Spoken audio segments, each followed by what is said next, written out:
అమ్మమ్మల కాలం నాటి అసలైన బిళ్ళల పులుసు అంటే ఎవరికి ఇష్టం ఉండదండి. కానీ చేరాక అందరం స్కిప్ చేస్తాం కదండి.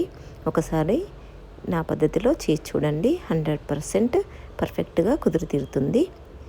ముందుగా పిడికెడు చింతపండును తీసుకొని వాటర్లో అరగంట పాటు నానబెట్టుకోవాలి. 2 కానీ 3 కానీ పెద్ద సైజు ఉల్లిపాయలని తీసుకొని ముక్కలుగా కట్ చేసుకొని, 1 కప్పు శనగపిండిని, 2-3 పచ్చిమిరపకాయలని పొడవుగా చీల్చుకోవాలి.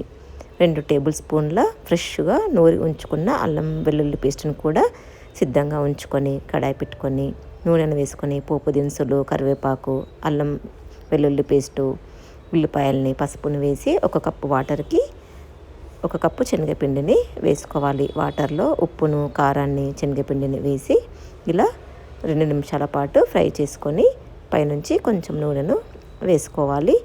ఇప్పుడు స్టవ్ ఆఫ్ చేసుకొని ఒక అరగంట పాటు చల్లారిన తర్వాత ఈ పిండి మిశ్రమాన్ని చపాతీ పిండి కంటే కొంచెం మృదువుగా తడిపి ఉంచుకోవాలి.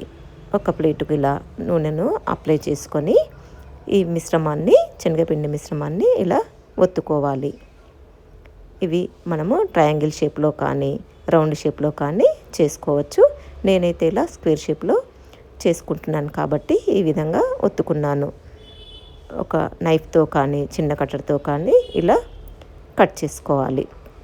బిళ్ళలు విరిగిపోకుండా ఉండాలంటే నేనైతే ఒక చిన్న టిప్ని మీకు షేర్ చేసుకుంటానండి. మనము పిండిని తడిపి ఉంచుకున్న తర్వాత ఒక అరగంట పాటు ఫ్రిడ్జ్లో పెట్టి ఉంచుకుంటే తర్వాత మనం కట్ చేసుకుంటే ఇలా బిళ్ళలు మంచిగా వస్తాయండి. ఇప్పుడు చింతపండుని గుజ్జుని తీసుకోవాలి. ఒక బౌల్లో 2 టేబుల్ స్పూన్ల బియ్యం పిండిని, కొంచెం వాటర్ని వేసి ఇలా సిద్ధంగా ఉంచుకోవాలి. ఈ బిళ్ళల పులుసుని పెద్ద కడాయిలో చేస్తే మంచిగా పులుసు ఉడకడానికి బాగుంటుంది. ఇలా పెద్ద కడాయి పెట్టుకొని 2 పెద్ద గరిటెల నూనెను వేసుకోవాలి. నూనె ఎక్కువగా ఉంటే బాగుంటుంది. ఇప్పుడు పోపు దినుసులు, పచ్చిమిరపకాయలని, కరివేపాకుని వేసి దూరగా ఫ్రై అయిన తర్వాత 2 ఎండుమిర్చిని ముక్కలుగా కట్ చేసుకొని అల్లం వెల్లుల్లి పేస్టుని, తరిగి ఉంచుకున్న ఉల్లిపాయ ముక్కల్ని కూడా వేసి రంగు మారే వరకు వేయించుకోవాలి. 1/2 టేబుల్ స్పూన్ వరకు ఇంగువను కూడా వేసుకోవాలి. ఇందులో మెంతి పొడిని కూడా వేసుకోండి, అస్సలు స్కిప్ చేయొద్దండి.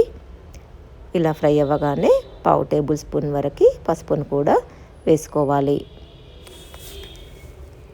ఇలా వేగిన తర్వాత మనము బిళ్ళల్ని కట్ చేసి పక్కన పెట్టుకున్నాం కదా, అవి ఒక్కొక్కటి ఇలా గిన్నెలో పెట్టుకోవాలి. చూడండి, ఇలా పెట్టుకున్న తర్వాత 3-4 నిమిషాల పాటు సిమ్ మీదనే ఫ్రై చేసుకోవాలి. ఇలా లో ఫ్లేమ్ మీద వేగిన తర్వాత మనము పులుసుని తీసుకున్నాం కదండి, ఈ పులుసుని మరీ పలచగా కాకుండా మరీ చిక్కగా కాకుండా ఇందులో వేసుకోవాలి. ఇలా వేసుకున్న తర్వాత ఒక 2 నిమిషాల పాటు మూతను పెట్టుకోవాలి. చూడండి, ఇలా అయ్యింది కదండి. అవసరం అనుకుంటే వాటర్ కూడా మళ్ళీ యాడ్ చేసుకోవచ్చు. ఇప్పుడు మూతను తీసుకున్న తర్వాత 2 టేబుల్ స్పూన్ల సాల్ట్ని కూడా వేసుకోవాలి. 2 టేబుల్ స్పూన్ల కారం పొడిని, మెంతి జీలకర్ర పొడిని వేసుకొని 1 టేబుల్ స్పూన్ గరం మసాలాని వేసుకోవాలి. ఇప్పుడు పైనుంచి కొత్తిమీరని వేసుకొని మనము తినే దాన్ని బట్టి బెల్లాన్ని వేసుకోవాలి. ఇలా వేసుకొని నెమ్మదిగా బిళ్ళలు కదపకుండా ఉడికించుకోవాలి. మరి ఇంకా ఒక 5 నిమిషాల పాటు ఇలా ఉడికించుకోవాలి. చూడండి ఎంత బాగా ఉడికిపోతుందో, గుమగుమలాడుతూ మనకి మంచి వాసన వస్తుంది.